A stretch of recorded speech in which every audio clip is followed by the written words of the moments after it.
¿Qué tal? Bienvenidos a Camino Podcast. Estoy muy contento por estar aquí con ustedes en un episodio más. Muchas gracias a las personas que han estado compartiendo los episodios. Gracias a los que nos siguen en las redes sociales. Y si tú no nos sigues, por favor, síguenos en las redes sociales del podcast. Es Camino Podcast. Estamos en Instagram, estamos en Facebook.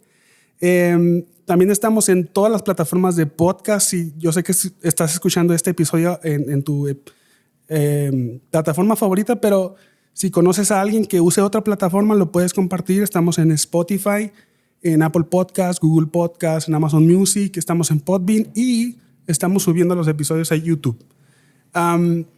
Pues mira, no quiero hacer mucha introducción al episodio porque seguro ya viste el título del episodio, ya viste el invitado que tengo ahora y para mí es un gusto que nos acompañe ahora el pastor David Rice. ¿Qué tal, pastor? ¿Cómo estás? Bien, Ezequiel. Es un gusto estar contigo en este podcast, un honor y un placer. Pastor, para las personas a lo mejor que no te conocen, las personas que yo digo, si alguien vive debajo de una piedra y no conoce al pastor David Rice, ¿nos podrías hablar un poquito de ti? ¿Quién eres? Sí, claro. Mi esposa y yo llegamos aquí hace un año a Guadalajara. Estamos plantando una iglesia con nuestras dos hijas menores. Las dos mayores ya se casaron, entonces están viviendo una en Houston, otra en El Paso con su esposo. Anteriormente a llegar a Guadalajara estuvimos unos años en Vino Nuevo del Paso trabajando con el pastor Kerry Richards, coordinando de hombre a hombre y dirigiendo Visión Global. Fue una experiencia linda. Y, bueno, hemos estado en diferentes lugares, pero eso es lo más reciente. Y pues aquí estamos picando piedra, comenzando de nuevo otra vez. Y poco a poco viendo una iglesia formarse aquí en Guadalajara. Ajá. Bueno, para los que están acostumbrados a escuchar el podcast y que saben que grabamos regularmente en la librería en Mexicali, ya. Les platico que pues estamos aquí en Guadalajara. Así es, en un café. Estamos en un estudio grabando el podcast y estoy muy contento porque el pastor aceptó la invitación. Una pregunta, ¿cuánto tiempo tiene aquí ya en Guadalajara? Un año viviendo. Desde que abrimos la iglesia, en realidad, hace como unos 9-10 meses. A finales de enero la abrimos. ¿Cómo se llama la iglesia? Redención. Ajá, Redención Guadalajara. Bueno, así que si tú nos estás escuchando en Guadalajara y estás buscando una iglesia, pues ahí está una excelente opción aquí con el pastor. La iglesia Redención. Así es. Ok. Bueno, para los que a lo mejor este es su primer episodio que vienen a escuchar al pastor, les platico un poquito la dinámica del podcast. Nosotros tomamos un libro y hablamos acerca del libro. No, tomamos un libro diferente cada episodio. Okay. Y nuestro propósito no es hacer un audiolibro, así que no queremos citar el libro tal cual, no queremos hablar exactamente de todo lo que dice. Tampoco es una reseña exhaustiva, no vamos a hablar de todos los capítulos, excepto cuando vino el pastor Ismael, él sí quiso hablar de todos los capítulos. De hecho, el libro que él expuso es un libro que él realmente ama. Sí, ¿no? Y se notó en la conversación. Pero aunque lo agradecemos, no es la intención del podcast, a menos que el invitado quiera hablar de todo el libro, pues hablamos. No. Pero nosotros queremos tomar 1 o 2 capítulos, queremos hablar un poco de algo que nos haya llamado mucho la atención. Y hoy, en esta ocasión, el pastor nos sugirió un libro que es buenísimo. Yo quedé fascinado y me acuerdo que cuando conocí al pastor, lo conocí en Mexicali, de hecho en la librería, en el local que tenemos, en el spot que tenemos en la iglesia. Justo donde están los libros, ahí empezamos a platicar. Sí, ahí platicamos y me acuerdo que él vio el libro de La Predicación de Timothy Keller y dijo que es un librazo que le había gustado mucho y yo me quedé con esa impresión y cuando platiqué con el pastor le dije de los libros que podíamos hablar y él dijo, pero por supuesto el de La Predicación. Y bueno, vamos a hablar del libro La Predicación de Timothy Keller en español. Lo tiene la editorial B&H en español. Es un libro muy bueno. Sí. Y pastor, ¿cuál fue tu acercamiento al libro? ¿Cómo lo conociste? ¿Cómo fue que miraste el libro, que decidiste leerlo? ¿Y cuál fue tu experiencia al estarlo leyendo? ¿La expectativa que tenías cuando lo adquiriste se cumplió o cuál fue tu experiencia con el libro? No recuerdo exactamente dónde conseguí el libro. Quiero pensar que fue en un aeropuerto, lo vi, me llamó la atención, había escuchado de Timothy Keller, pero realmente no lo conocía. Y bueno, el punto es que lo leí. No cumplió mis expectativas, las rebasó. Wow. Por mucho. Honestamente, Ezequiel, y no es por halagar el libro en sí, pero el libro de Timothy Keller, la predicación, como que fue una herramienta que Dios usó en un punto de mi vida que realmente comenzó una nueva dirección en mi vida. Y al repasar el libro del día de ayer para esta conversación, ya lo he leído creo que 2 o 3 veces y estaba con deseos de nuevamente leerlo. Entonces, el punto es que lo leí y no sé cómo resumir esta parte. Yo crecí en un movimiento tradicional, algo legalista, queridos hermanos, ¿verdad? Pero sí fue un sistema bastante legalista. Incluso varias de las congregaciones donde yo crecí, las mujeres se sentaban de un lado, los hombres de otro lado, mi mamá usaba velo, y no estoy criticando esos movimientos, simplemente crecí con una idea muy, muy rigurosa o legalista del evangelio. Ajá. Al crecer en mi juventud conocí otros movimientos, pero mira, el libro, para no dar tanta historia, abrió mis ojos a un nuevo entendimiento, no quiero decirlo de esa forma, a un entendimiento más real y más profundo de la Biblia, Wow. del Evangelio, incluso de Dios mismo. Y quizás no fue el propósito del libro al escribirlo Timothy Keller, pero en ese punto de mi vida, el libro realmente tocó algo muy profundo en mi corazón. Te voy a decir cómo. Yo tenía, para cuando leí el libro, ya tenía varios años predicando, más de 10. Ajá. Y me di cuenta, fue algo que realmente me trajo convicción, porque me di cuenta que yo había estado predicando acerca de lo que las personas tenían que hacer para Dios. O sea, Okay, sí. Lo típico de un mensaje era Sí. encontrar un versículo que me gustaba, o un pasaje, o pensar en algo que yo pensaba que la gente necesitaba escuchar o hacer, y siempre era 3 cosas que uno tiene que hacer de acuerdo a este pasaje, o 4 cosas acá, o 10 cosas acá. Los 10 pasos para... 10 pasos, etc. Entonces, ese libro me confrontó y me sigue confrontando. Porque esa idea, aunque quizá no fue la principal de Timothy Keller, a mí me impactó, me abrió los ojos a ver que el ministerio de la palabra es principalmente exponer lo que Dios ha hecho en Cristo y cómo Exacto. respondemos a ello. Exacto. Y yendo un poco más profundo, dicho otra vez, es lo que Dios ha hecho en Cristo, y a Él venir a nuestras vidas y habitar dentro de nosotros, haciéndonos, salvándonos y haciéndonos nacer de nuevo. Él mismo produce una transformación a través de su Espíritu, que nosotros respondemos a las instrucciones de la palabra, pero ya con Él viviendo dentro de nosotros. El punto es que mi vida se transformó, pero no fue un instante, fue un proceso de varios años, a tal grado que cuando yo leí el libro, yo tenía mis hábitos de lectura, mis hábitos de estudio, mis hábitos de enseñanza, de clases, de predicación, etc. Y cada vez que preparaba un mensaje o una enseñanza, era confrontado, porque mi forma de pensar era una forma o un sistema de lo que yo tenía que hacer para Dios.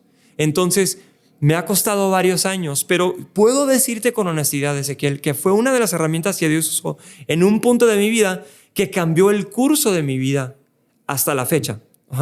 Porque empezó a abrirse un panorama distinto acerca de quién es Dios y qué es lo que ha hecho en Cristo Jesús, ¿verdad? Y no solamente cómo respondemos a ello, sino de lo que Él hace a través de nosotros, transformándonos. Dicho de otra forma, quizá fue mi descubrimiento inicial del Evangelio. Amén. Y no quiero exagerarte, Ezequiel, cuando te digo esto, pero Yo considero que conocí a Cristo, bueno, crecí en un hogar cristiano, mis papás eran pastores y misioneros, pero a los 10 años tuve un encuentro con Jesús, ¿verdad? En mi juventud otra vez. Pero si pudiera, va a sonar extraño al escuchar esto, pero si pudiera decírtelo de esta manera, cuando yo leí este libro, ya de más grande de edad, fue como el inicio de un nuevo nacimiento de nuevo. Sí. Ajá. No sé si sí, no. se entiende eso. Yo creo que a todos nos pasa. Ajá. De hecho, ese término creo que lo escuché una vez de R.C. Sproul, que dijo nacer de nuevo, de nuevo. Así es. O sea, llega un punto igual. O sea, yo crecí toda la vida en la iglesia, en una familia cristiana, en una iglesia cristiana. Mis papás cristianos.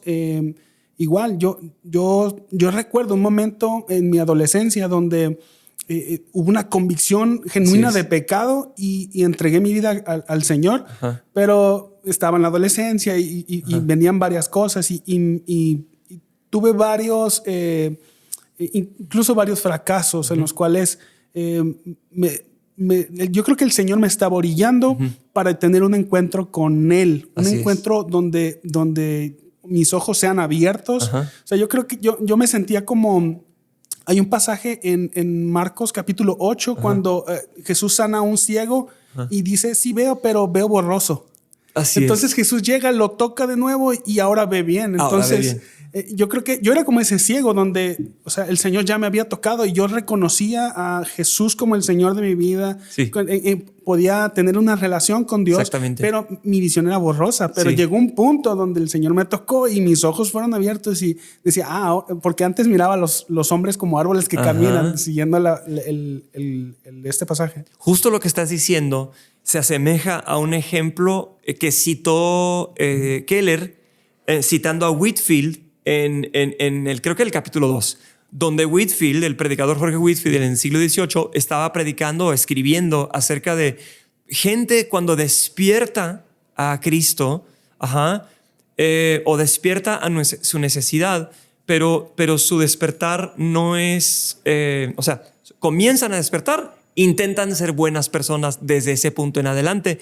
Pero el último ídolo que tiene que erradicarse en el corazón es el ídolo de autojusticia o de justicia propia. Sí. Y yo creo que a mí me pasó lo mismo.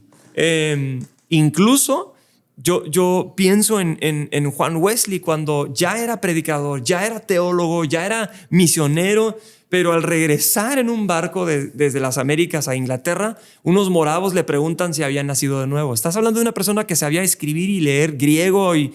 O sea, un genio. Un genio, ¿verdad? Sí. Pero le confrontó la pregunta. Y al principio como que dijo que sí, pero realmente eso lo llevó a descubrir que él necesitaba nacer de nuevo. Y algo similar pasó en mi vida. Incluso no solamente cambió mi forma de predicar, sino vamos más profundo. A mí me impactó con el evangelio de tal forma que inició un arrepentimiento más profundo en mi corazón. Wow. Ajá. Y cambiaron muchas cosas. Y tuve que arrepentirme de muchas cosas y Cristo transformó mi vida. Fue un proceso, ¿verdad? De quebrantos, fue un proceso de muchas cosas, pero ya nos ha llevado hasta este punto en donde Dios en su fidelidad y en su misericordia se ha revelado en una manera más profunda, y no solamente más profunda como si quisiéramos solamente más revelación para tener más revelación, no, sino para poder ver a Jesús, ¿verdad? Y ver su cruz y ver su evangelio. Entonces, mira, la verdad es que recomiendo este libro no solamente a cada predicador, pero a cada creyente, a cada cristiano, porque creo que esto introduce el evangelio.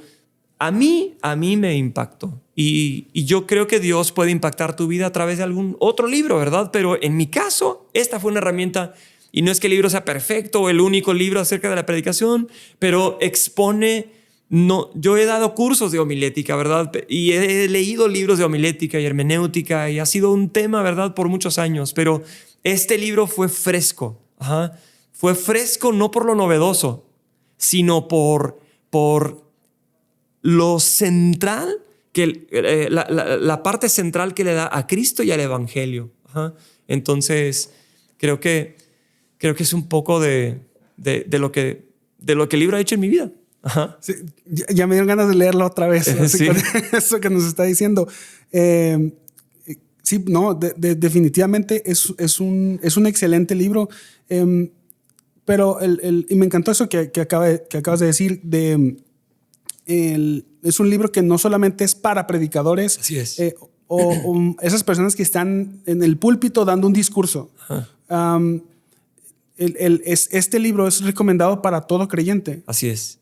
Pero el libro se llama La Predicación. Ajá. Entonces, para ir definiendo esto, ¿a qué nos referimos con la predicación? La predicación es para solamente aquellas personas que están en un púlpito dando un discurso a la asamblea, a una congregación o en una campaña, no sé, o en un espacio, pero a una multitud más grande a modo de discurso. ¿O a qué nos referimos o qué se refiere Timothy Keller cuando habla de la predicación? Se refiere a las dos cosas o a las tres cosas, porque hay tres niveles que le expone allí en el comienzo del libro. Por un lado, recordando el libro de Martin Lloyd Jones, donde habla de predicación y predicadores, él enfatiza la centralidad no solo del evangelio, sino de la proclamación de la palabra desde el púlpito, entre comillas, ¿verdad? Y no podemos descartar la importancia y la centralidad de la proclamación, ¿verdad? Sabemos, la Biblia dice que la iglesia es columna y baluarte de la verdad. Sí. No es columna y baluarte de la tradición, columna y baluarte de la ortodoxia, no es columna y baluarte de una buena vida, no, es columna y baluarte de la verdad. Nuestra tarea principal como iglesia es ser esa voz en este mundo que proclama el evangelio. Se hace en diferentes maneras, pero si decimos que no se necesita la centralidad de la predicación como tal, estamos errando. Sí se necesita eso, pero no solo se necesita eso. Se necesita también, porque nos vamos al otro extremo donde solamente hay un predicador en la iglesia y los demás solamente somos espectadores. Ese es un error, ¿verdad? Así es. La Biblia nos enseña que nosotros todos tenemos la responsabilidad, ¿sí? de fielmente exponer la verdad. Entonces, ya sea con un amigo, con un vecino en la escuela, en un pequeño grupo, en consejería, en redes, no sé, en audios, en podcasts como ¿verdad? Hay muchos diferentes formatos donde servimos la palabra, donde ministramos la palabra. Entonces, la predicación, este libro es un libro para cualquier creyente que en cualquier nivel, aunque el creyente diga, es que yo no soy un predicador, pero sí es un creyente que va a compartir su fe en Cristo a otra persona. Entonces, este libro es para cada creyente. En especial para predicadores que predican, ¿verdad? Sí, a la iglesia o a la multitud, etcétera, pero también para todo creyente que esté preparando un tema para un grupo de 3 personas o una clase de niños. Sí, creo que comparte no técnicas, ¿verdad? Como otros libros de homilética, sino principios del evangelio que van detrás del mensaje. ¿Sí me explico? Sí, no, totalmente. O sea, es la predicación del evangelio aplicada a la predicación. O sea, así como hay otras, he leído libros de productividad, o sea, donde hablan del evangelio, pero y lo enfocan a la productividad. Sí, o sea, cómo el evangelio nos lleva a producir, o en el matrimonio. O sea, sí. Hay libros de matrimonio que hablan del matrimonio, pero hay libros, o sea, he leído libros que hablan del evangelio aplicado en el matrimonio, sí. libros de paternidad, libros de maternidad, sí. o sea, de muchos tipos. Y este es un libro que habla del evangelio, pero aplicado en la predicación. O sea, es excelente. Me atrevo a decir que también se puede aplicar a todos los que tienen hijos. Okay. Si tú eres papá, si tú eres mamá, lee este libro. Porque tú eres la voz principal que van a escuchar tus hijos en casa. Y tu tarea principal no es solamente enseñarles obediencia, pero en especial obediencia a Cristo. Si eres un papá creyente, yo de verdad te animo a que leas este libro. Entonces, en todos los niveles, Ezequiel, este libro es aplicable. Sí, de hecho, o sea, los 3 niveles que menciona Timothy Keller en el libro, o sea, obviamente uno es el discurso público o el sermón, y otro el platicar uno a uno, pero también en diferentes grupos. Pero todos, o sea, es que todos los creyentes tenemos la obligación de proclamar el mensaje del evangelio. Exactamente. Compartir el evangelio es para todos, para padres, para esposos, para trabajadores, para empleados, para patrones. Todos los creyentes tenemos la responsabilidad de compartir el evangelio. Todos somos, bueno, para hablar como Arcis Prol, todos somos predicadores, más que unos buenos y otros malos, ¿no? Pero lo que me llamó mucho la atención es que todos debemos de predicar la palabra. Así o sea, es. no porque nosotros, no sé, tengamos un pequeño espacio en redes sociales, es como que, pues yo me voy a dedicar a hablar de estos consejos, descuidando el consejo de la palabra. O sea, no porque yo hable con, no sé, un grupo pequeño, vamos a hablar solamente de ciertos temas que son de interés para las personas, descuidando la palabra. O sea, no solamente el predicador que está en el púlpito tiene el compromiso de exponer la palabra, sino también las personas que hablan, que dan consejo, ¿no? Porque también puedo dar mi consejo lo que yo haría es esto, lo que yo creo que debes hacer es esto y lo otro, pero nuestro compromiso es decirle al hermano el consejo de la palabra, el consejo que permanece para siempre, pero no solamente... o sea, resumiendo, no solamente las personas que están en el púlpito son los que tienen el compromiso con la palabra, sino todos nosotros. Todos, si eres seguidor de Jesucristo, Él te ha llamado a representarlo en este mundo, para que el olor fragante de Cristo emane de tu vida a donde vayas. Nosotros pensamos que nuestro domicilio, nuestro lugar de trabajo, todo es decisión nuestra, pero ¿no será que Dios nos colocó en ese lugar para representarlo a Él?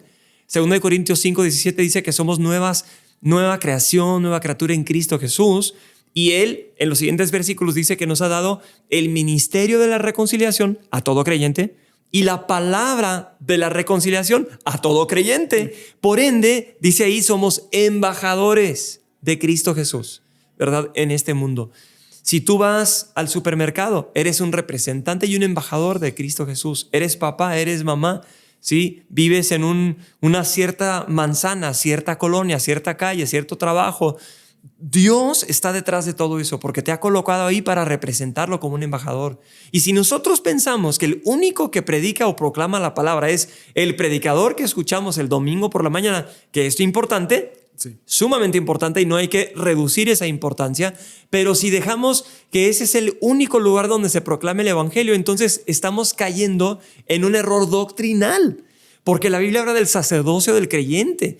De cada creyente. Efesios 4 dice que esos ministerios de pastor, apóstol, maestro, todos los ministerios existen para capacitar a los santos para la obra del ministerio. Cada creyente es llamado a representar a Jesús. ¿Sí? Aunque no sepas organizar un sermón, todos necesitamos aprender a compartir de Jesucristo a quienes nos rodean en todo momento.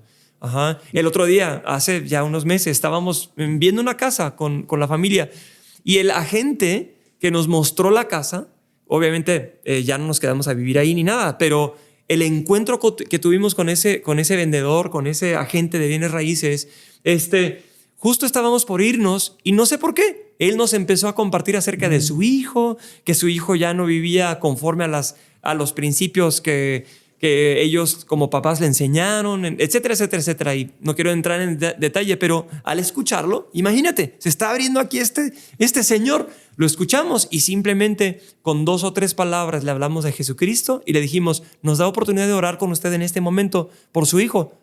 Y al principio dijo, pues, ok, está bien. Oramos con él, un hombre ya grande de edad. Terminando de dar una oración sencilla, le hablamos de Jesús de una forma concisa y sencilla. Terminando, él dijo, wow, esto no lo he experimentado anteriormente. Esos encuentros no se pueden manipular, pero se van a presentar cada día, cada semana, en cualquier lugar en donde estemos, en el camión o en la parada o en el receso, en la universidad, en donde estés. Dios quiere prepararte para que lo representes con la palabra de Cristo. Sí, o sea, lo importante de que nuestro mensaje y la manera como hablamos sea cristosaturado, ¿no? O sea, cristocéntrico, que nuestra manera de hablar lo represente. Sí. Pero creo que usted estaba pensando, o sea, lo más importante es conocerlo. O sea, porque, digo, ahorita nos compartiste de tu experiencia, como tu conocimiento del evangelio, tu experiencia con el evangelio creció a partir de tu experiencia con el libro. Igual yo te comparto, mi experiencia también creció después de un punto donde el Señor se reveló a mí de una manera que no lo había hecho. Y ahora puedo hablar de la persona que ahora más conozco, porque también, o sea, a los primeros años de convertido, de yo en la fe, o sea, tampoco podía hablar mucho. O sea, hablaba de lo que sabía, pero si no lo conozco, no voy a poder hablar de él. Exactamente. O sea, pero el punto de ir a la palabra tampoco es estudiar la palabra para ver qué voy a decir, para ver qué voy a compartir, porque creo que podemos llegar a ese punto de estudiar la palabra para predicar, estudiar la palabra para enseñar o para un podcast o para hacer no sé, un TikTok o lo que se haga. Bien dicho, Ezequiel. Excelente. Pero el punto de acercarnos a la palabra es para conocerlo a él. O sea, no vayamos a ser como estas hermanas que una eligió servirlo antes que estar con él, y Jesús le dijo, no, espérate, es que el primero está nuestra relación con el Señor. O sea, conocerlo a él para poder hablar de él. Exactamente. Bien dicho. La Biblia y estos libros nos ayudan, especialmente la palabra de Dios, para conocer a Jesucristo. Y la leemos en la mañana, la leemos en la noche, no para sacar más ideas o más temas, para conocerlo. Exacto. ¿Verdad? Para conocerlo. Y bueno, por cierto, aunque no es el tema de este podcast, pero realmente si eres cristiano, eres discípulo de Jesucristo, el leer la Biblia todos los días es tu mejor preparación. Y no solamente para presentar mejor el evangelio, sino para conocer a Dios y para darlo a conocer. ¿Sí? La suma de tu palabra es verdad, dice Salmo 119. De principio a fin se trata de Cristo. Déjame darte otro ejemplo en capítulo 2 de la predicación de algo que me impactó a mí. O sea, dejemos a un lado el ser un mejor predicador o un mejor presentador del evangelio. ¿Cómo me impactó a mí? En capítulo 2, el autor Timothy Keller muestra los polos opuestos del legalismo y lo que llama antinomianismo. A mí me impactó eso. ¿Qué es eso? Legalismo es lo que uno tiene que hacer, ¿verdad? Un sistema riguroso de reglas o de esfuerzo o buenas obras que todas tienen su mérito, pero no te van a acercar a Dios, ¿verdad? Es más, Isaías dice que nuestra justicia son como trapos de inmundicia. Sí, o sea, ¿verdad? Mis mejores intenciones. El mejor intento, ¿no? No van a hacer que yo llegue a Dios. Y antes de conocer a Jesús, muchas personas en alguna religión u otra llegan a Jesús, pero transfieren su sistema de autojusticia, de reglas, de religiosidad. Ahora que conocen a Cristo, siguen siendo los mismos religiosos. Entonces, por un lado está el polo del legalismo, religiosidad, como lo quieras llamar. Y mucha gente dice, no, el antídoto a eso, ¿verdad?, es predicar: no importa lo que hagas, Dios te ama, no importa lo que digas, antinomianismo. Dietrich Bonhoeffer, que murió en la Segunda Guerra Mundial, diría que eso es gracia barata. Wow, sí. Y por cierto, El costo del discipulado, que él escribió, es un clásico que bien recomendado. Pero mucha gente, cuando se enfatiza un poquito de legalismo, o piensan que el antídoto es antinomianismo, ¿verdad? Enfatizar solamente el perdón, solamente el amor de Dios, pero no es la solución. Es increíble que son como gemelos, ¿verdad?, de una misma madre, pero que llevan a lo mismo. Llevan a lo mismo. Y la solución para el legalismo y la solución para el antinomianismo es lo mismo. Es el evangelio. Es lo que Dios ha hecho en Cristo Jesús.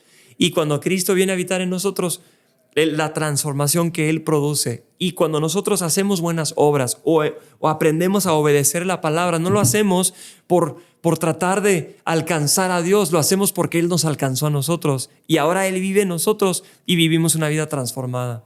Entonces, creo que es muy importante en México ahora porque esta onda de los religiosos, los, entre comillas, los fariseos y los movimientos sí. legalistas, se presenta a su lado opuesto como las iglesias ultra relevantes que enfatizan pura gracia barata, y yo diría ni uno ni el otro es la solución. La solución a estos polos opuestos es Cristo Jesús, es el evangelio y un entendimiento más acertado del evangelio. Bueno, eso está en capítulo 2. A mí me impactó, ¿verdad? Porque cada uno de nosotros vamos de un polo opuesto al otro, pero la solución del uno no es el otro, la solución de ambos es Cristo en el evangelio. Sí, es como ver dos caras de una misma moneda, ¿no? Exactamente. O sea, es el mismo problema. O sea, es poner tus ojos en cualquier otra cosa menos en Cristo. Exacto. O sea, si pones tus ojos en Cristo, pues vas a ir tras Él. Pero cuando pones tus ojos en adquirir justicia por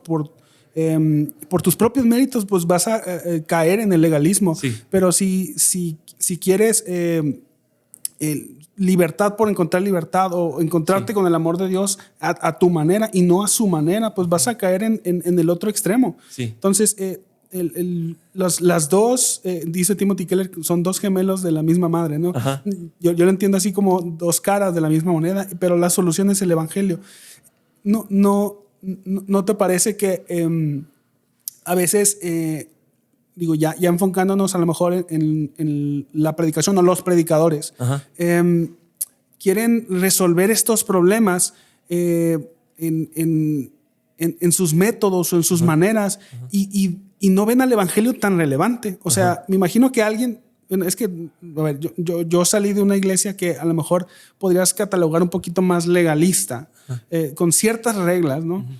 Que igual los amo y la verdad le agradezco mucho los años que el Señor me permitió estar ahí. Pero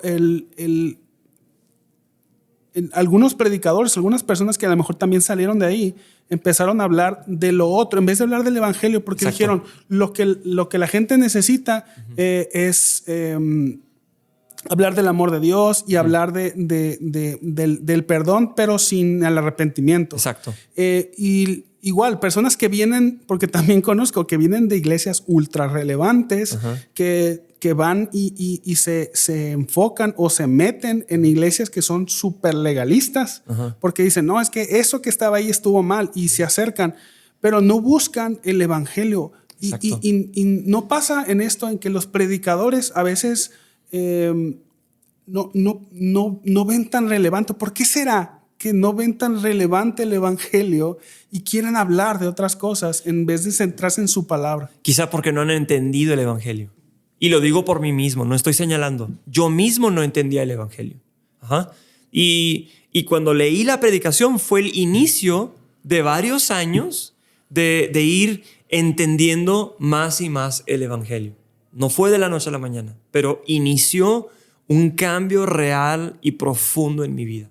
Yo creo que la solución es el entender el evangelio. Y yo creo que hay un tercer problema hoy en día en México también. Mucha gente ve estos dos polos opuestos y su solución es ir totalmente a ideas filosóficas, profundas, ultra reformadas y se vuelven en personas extremadamente orgullosas por su conocimiento. Pero en cada uno de estos casos, la solución es Cristo y la solución es evangelio. Y cada uno tiene un énfasis, ¿verdad? Pero cuando yo digo falta entender el evangelio, Timothy Keller incluso lo menciona aquí y tomo su ejemplo. Él dice, el Padre nos dio a su Hijo para salvarnos y después nos dio a su Espíritu para transformarnos, habitando dentro de nosotros. Hace falta ir más profundo en el evangelio y ver que toda la Biblia se trata de Jesucristo y de lo que Dios ha hecho en Cristo, ¿verdad? Pero si solamente nos quedamos con una parte, entonces no estamos yendo hasta lo más profundo del evangelio. Y yo creo que es algo en lo cual vamos creciendo cada día. Sí. Pero es tan importante. Y Y vale la pena meditar en la obra de Cristo, en el Evangelio, y libros como este, como otros también. Este no es el único libro, pero libros como este nos impactan con un deseo de conocer más a Cristo, un deseo de conocer más el Evangelio y exaltar a Cristo. Y creo que ese es un buen libro, ¿verdad? Sí, también para enfocarnos un poquito más ya en la predicación, hablando del discurso público, porque es cierto, o sea, descuidamos esta parte de la predicación, decimos que, podemos llegar al punto de decir que la predicación es solamente el discurso público y otra que es solamente el hablar en TikTok. Ajá. Pero, o sea, son las dos partes, pero como mencionaste al principio, es muy importante la parte del discurso público en la reunión. Tiene que la centralidad, de hecho, es la marca distintiva de la Reforma, ¿no? El púlpito en el centro, cuando antes pues estaba la Eucaristía, estaba en el centro. Bueno, cuando, la centralidad en las iglesias de la Reforma fue el púlpito, la palabra que regresara al centro. ¿Y por qué será, Ezequiel? Piénsalo un momento. Me encanta el ejemplo que acabas de dar. Anteriormente en la religión, tradicionalmente, antes de la Reforma, lo central era la Eucaristía, ¿sí o no? Sí. En la Reforma, el púlpito se convierte en lo central. ¿Será que estaban reduciendo la importancia de la Eucaristía? No. Estaban aclarando que Cristo ya pagó el precio y ya resucitó. Entonces, nuestra tarea no es volver a poner a Cristo en la cruz. No sacrificarlo de nuevo. Es proclamar que ya lo hizo. Ajá. Por eso es la centralidad en el púlpito.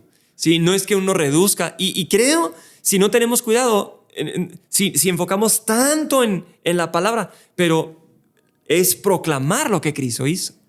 Y muchos en la religión creen que Cristo es la víctima perpetua, pero no.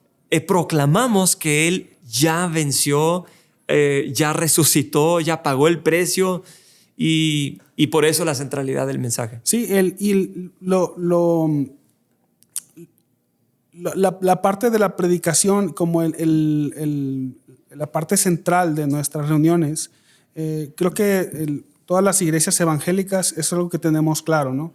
La predicación, bueno, o sea, la mayoría de las iglesias tienen el púlpito como el centro de sus reuniones y gracias a Dios por eso y gracias a Dios por la Reforma y los reformadores. Sí. El mes de la Reforma estamos, ¿verdad? Sí, así es. Entonces, pero hay dos...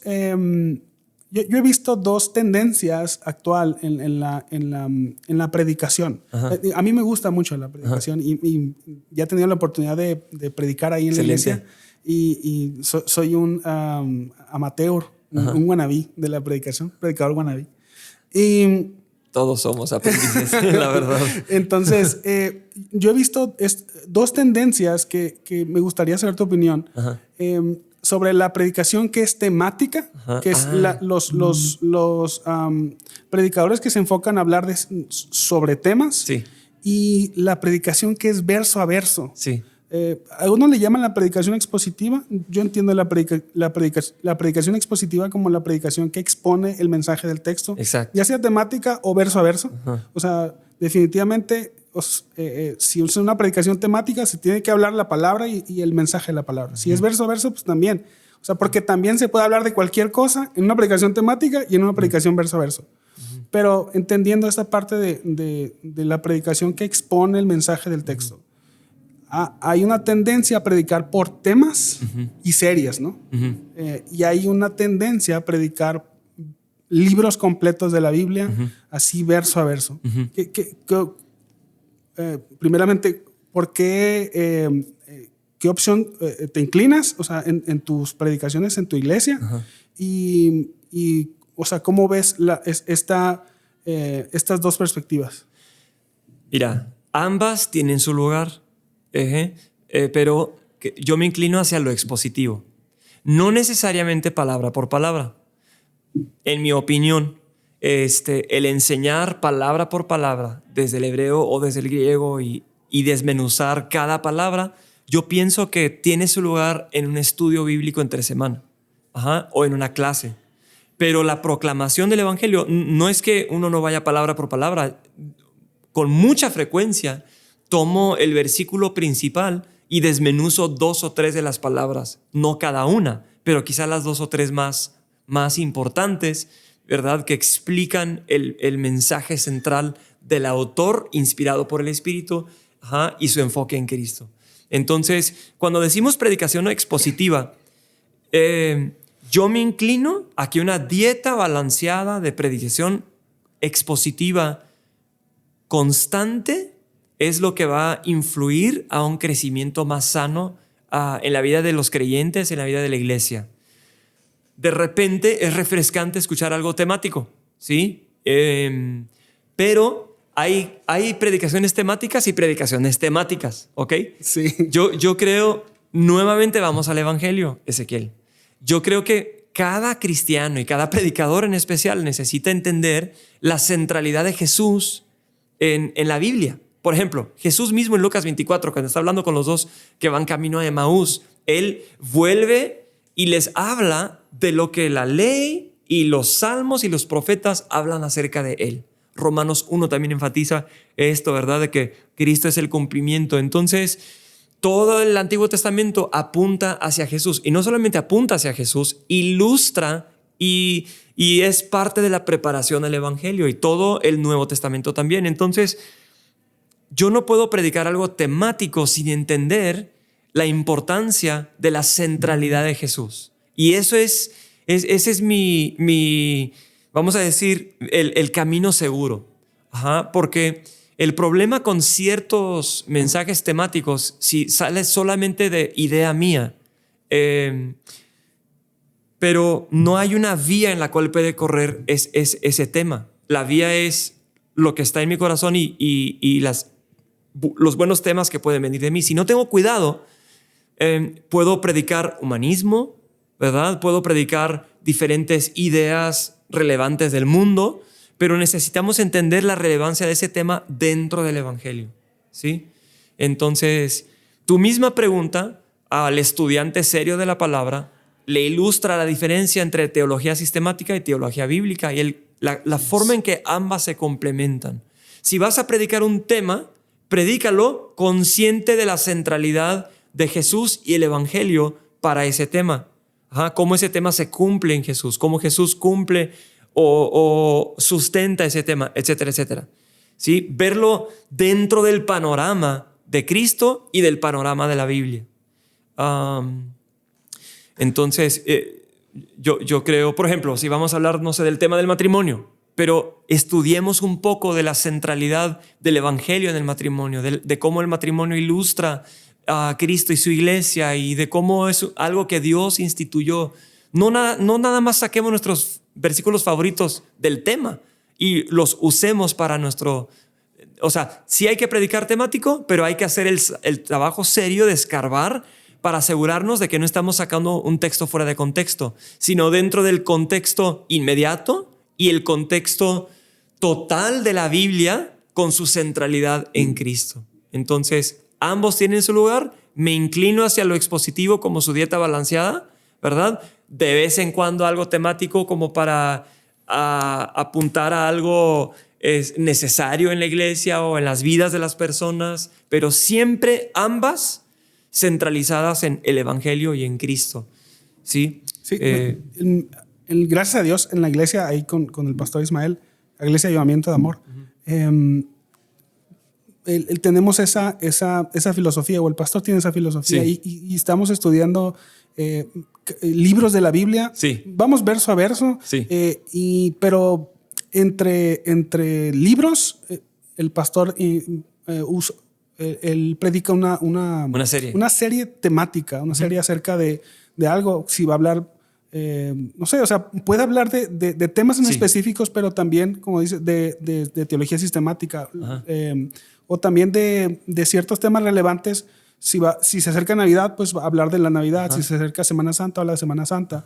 Entonces, lo que yo he visto es que cuando se predica verso a verso, la iglesia empieza a aprender cómo estudiar la Biblia. Sí. Porque el problema de predicar así como que versos así aleatorios o salteados o temáticos. Las personas, los cristianos, no van captando la manera como el predicador va extrayendo el mensaje central. El mensaje central. Excelente. ¿Te acuerdas? Tú creciste en el Evangelio. Sí. ¿Te acuerdas de esas cajitas que veíamos cuando éramos niños? El pan diario, sí. ¿verdad? Y está bien, ¿verdad? Pero lo que tú dices es tan importante. Por eso lo expositivo es una dieta balanceada que sustenta y alimenta al cristiano en la iglesia. Porque evitamos el sacar textos fuera de contexto. ¿Sí? El clásico verso en Filipenses: todo lo puedo en Cristo que me fortalece. Sí. Ajá. Y claro, sí, todo lo puedo en Cristo que me fortalece. ¿Puedo aventarme en este edificio porque Cristo me fortalece? ¿Puedo comerme lo que yo quiera porque Cristo me fortalece?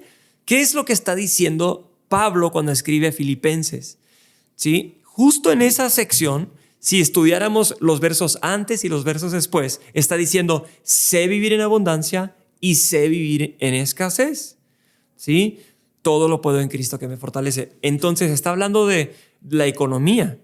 Y el contexto de eso es que está agradeciendo a los filipenses la ofrenda misionera que le enviaron. Y así dicho a lo mexicano, Pablo les está diciendo: miren, muchachos, no lo necesitaba, ¿verdad? Pero yo quería que ustedes fueran bendecidos, que abundara este fruto a cuenta de ustedes. Por eso yo sé vivir en abundancia, yo sé vivir en escasez, porque todo lo puedo en Cristo que me fortalece. Entonces, tomado dentro del contexto, diríamos: en riqueza y en pobreza, Cristo me fortalece para continuar hacia adelante. Todo lo puedo en Él. Ahora, podemos extender la aplicación, por ejemplo, en enfermedad y en salud. La aplicación se extiende, pero el contexto me da un margen seguro. No me puedo salir de ahí y extenderlo a significar algo que la Biblia no está diciendo. Y la predicación expositiva es la mejor manera de que el paladar espiritual de las personas sea condicionada al alimento sano. Si cada iglesia tuviera exposición expositiva, no existirían las sectas. ¿Por qué? Porque la gente estaría acostumbrada a una dieta segura, una dieta balanceada. Entonces, lo temático dentro del contexto de la Biblia y el Evangelio, y lo expositivo, pero lo expositivo como dieta constante. Sí, creo que el problema es que la exposición de la palabra es agradable para creyentes, porque los que no son creyentes no, es algo que no les gusta. Y a veces el tener entretenido a no creyentes en la iglesia puede condicionar el tipo de mensajes que se van a estar exponiendo, pero cuando se expone fielmente la palabra, o sea, es algo que el que es oveja del Señor agradece y pide y lo pide, o sea, y lo reconoce, porque, o sea, yo lo he visto y he tenido experiencia de cómo la gente agradece que se exponga la palabra. Bueno, aunque me atrevo a decir, no por contradecir, la predicación expositiva incluso puede ser lo mejor y lo más relevante para los no creyentes. Te doy un ejemplo. Estamos, aparte de las reuniones los domingos en un lugar que estamos rentando, también tenemos en tu casa un estudio bíblico y están llegando vecinos inconversos. Pero en casa, ¿qué estamos haciendo? Verso por verso el libro de Marcos. Wow. Y ya tienen más de 2 meses viniendo una familia completa con sus hijos para estudiar el libro de Marcos. Vienen con su Biblia y la estudian juntamente con nosotros. Pero yo creo que la tarea está en que la predicación expositiva esté bien preparada, ¿verdad? Y entiendo el punto que dices, que es lo que la oveja necesita, pero también es lo que necesita el que no conoce a Cristo, porque de esa manera va a poder conocer a Cristo Jesús. Sí. Pero hay que ir más profundo que solamente lo que el texto está diciendo. Hay que entender qué es lo que el texto está ilustrando acerca de Jesús o el Evangelio. O sea, este texto me lleva a Cristo. ¿Sí? Entonces hay un balance, pero temático solo, no. Temático dentro del Evangelio, sí. Y temático dentro del camino seguro de lo expositivo, mejor. Perfecto. No sé. Pastor, ya para terminar, no queremos abusar mucho de tu tiempo. No, al contrario, ha sido un honor. No sé si quieras dar un último mensaje acerca del libro. Creo que ya nos quedó todos claro cómo ha impactado tu vida y lo mucho que lo recomiendas, pero no sé si, digo, algo que no haya girado en la conversación, que con lo que te hayas quedado, que digas, las personas que están escuchando este podcast deben saber esto del libro para que entiendan la importancia de poder leer este libro. Ok, te doy un ejemplo más. Este libro nos enseña a poder entender la Biblia a la luz del Evangelio o con su enfoque en Cristo. Un ejemplo, o dos ejemplos. Nosotros podríamos tomar la historia de José cuando fue tentado por la esposa de Potifar y huyó. Y cuántos mensajes no hemos escuchado de tú tienes que huir de la tentación. Y es cierto, ¿verdad? Pero si nos quedamos ahí y no vemos cómo ese verso apunta hacia Jesús y cómo Jesús venció la tentación perfectamente como ningún ser humano pudo haberla vencido y que en Él podemos tener la victoria. Si no llegamos a Cristo con ese ejemplo, entonces solamente estamos golpeando a las personas. Tú tienes que esforzarte más, tú tienes que echarle más ganas, tú tienes que ser mejor cristiano, tienes que huir. Pero, moralismo puro. Exactamente, moralismo. Pero ¿cómo se cumple en Cristo? Y cómo ahora que estoy en Cristo, Él me ayuda a mí a huir de la tentación porque Él la venció en el desierto. Segundo ejemplo, vemos la historia de Jesús en Marcos, creo que es capítulo 4, donde Jesús está en la tormenta, dormido, ¿verdad? Sus discípulos están en pánico y este ejemplo está en el libro de Keller para que lo estudies y lo leas. Pero hay más ejemplos también, solamente son dos que me vienen a la mente. Y habla de cómo es tentador para nosotros leer la historia y decir, porque ahí al final Jesús los reprende, ¿sí? Y les reprende por su poca fe. Y podríamos quedarnos ahí y decir, tienes que tener más fe. ¿Por qué no crees? Tienes que creer más. Tienes que confiar más. Pero tenemos que hacer la tarea difícil y buena y necesaria de subirnos las mangas, ¿verdad? Estoy parafraseando el libro, e irnos más profundo y ver cómo Cristo, ¿verdad?, cumple eso. Y un ejemplo es, no por alegorizar, pero podríamos ilustrar cómo esa historia es tan similar a la historia de Jonás. Como Jonás estaba dormido, ¿verdad? Y Jesús estaba dormido. Y Jonás fue aventado al mar para salvar a esos hombres en ese barco.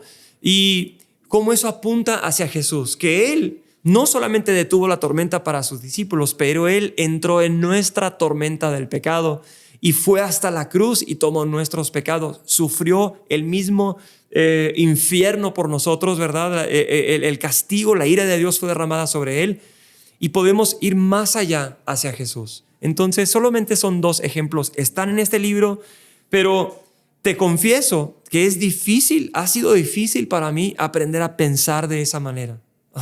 Pero este libro fue como el detonante en mi vida para iniciar ese camino de empezar a ver cómo la Biblia se cumple en Cristo Jesús y cómo el Evangelio, ¿verdad?, es la solución a lo que enseña, ¿sí?, a la ley, a las diferentes instrucciones, etcétera, etcétera, etcétera. Entonces, este libro fue la herramienta que Dios usó en mi vida para ayudarme a ver cada historia de la Biblia y no... Porque la Biblia no tenía la intención de terminar con esa historia. Otro ejemplo, ya termino con el libro de Ruth. Podríamos decir, oh, bueno, qué lindo, ¿no? Ruth y Noemí salen de Moab, se van a Belén. Ese libro de Ruth tiene 3 niveles. El nivel individual de las narraciones, el nivel de Israel, de cómo encaja esta historia en Israel, pero el tercer nivel y la que a veces ignoramos es cómo esa historia encaja en la gran historia bíblica de redención, cómo ilustra, ¿verdad?, la redención de Cristo en nuestras vidas. Entonces, este libro es una herramienta que nos empieza a ayudar a pensar en las diferentes narraciones, instrucciones, profecías, salmos, evangelios, etcétera, su cumplimiento en el evangelio y cómo llegar a Cristo con cada pasaje de la palabra. Y bueno, en fin, podríamos hablar todo el día de esto, ¿verdad? Pero sí. Te animo, lee el libro, pero no solamente lee el libro, sino enamórate de Jesús. Eso es lo que estamos diciendo en este momento. No te quedes con solamente un sistema de reglas y no te quedes solamente con una filosofía de todo se vale. Vamos a Cristo. Cristo es tan bueno, Dios es tan bueno que en su amor por nosotros dio a su Hijo para morir en la cruz. Y no solo eso, sino Él a través de su Espíritu vive en nosotros y nos enseña y nos capacita a vivir la vida nueva que Él nos da. Entonces, enamórate más de Jesús con estas buenas herramientas. Amén. Pues, pastor, muchas gracias. A ti, gracias por aceptar la invitación. Al contrario. Gracias por venir hasta acá. La verdad es que si supieran lo que batallamos ahorita para hacer el episodio, pero gracias, pastor, por tu paciencia. Gracias. Al contrario, Ezequiel, tú eres excelente y admiro todo tu trabajo, todo lo que haces. Sigue adelante hablando de los libros y de la forma en que Cristo ha impactado tu vida. Creo que es algo súper, súper bueno. Así que dale con todo. Estaremos echándote porras desde acá de Guadalajara. Muchas gracias. Bueno, pues es todo. Gracias a las personas que estuvieron escuchando aquí el podcast. Te recuerdo las redes sociales del podcast, Camino Podcast en Instagram, en Facebook. También estamos, repito, en todas las plataformas de podcast, Spotify, en Apple Podcast, Google Podcast, en Amazon Music, estamos en Podbean y en YouTube. Así que, por favor, síguenos. Si todavía no nos has visitado en la librería, síguenos en la librería. También tenemos redes para la librería, es Camino Librería. Estamos en Facebook, en Instagram. Ahí puedes conocer los horarios de la librería y la ubicación de la librería. Si andas en Mexicali, pues échanos ahí una visitada de perdida. Visítanos en las redes para que veas lo que tenemos ahí y ahí vemos cómo podemos servirte. Bueno, pues, pastor, una vez más, muchas gracias. Gracias a por ti, tu Ezequiel. tiempo. Un gustazo. Y gracias a los que estuvieron escuchando el podcast y pues es todo. Nos vemos. Gracias.